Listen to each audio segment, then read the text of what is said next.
Hello everyone and welcome to the channel. In this video, I will show you exactly how to crop photos on an iPhone. First of all, open up the Gallery app on your phone. Once you get into the gallery, you will find all your photos and videos here. Then tap on the image you want to crop. After that, tap on the edit icon from the top right corner. Now tap on the crop option. Then select the specific part of the image you want to keep.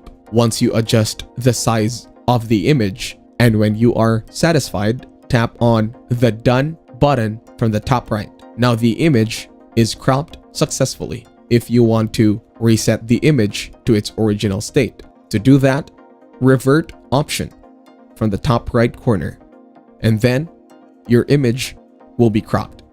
If you enjoyed this video, like it and share your comments or questions below.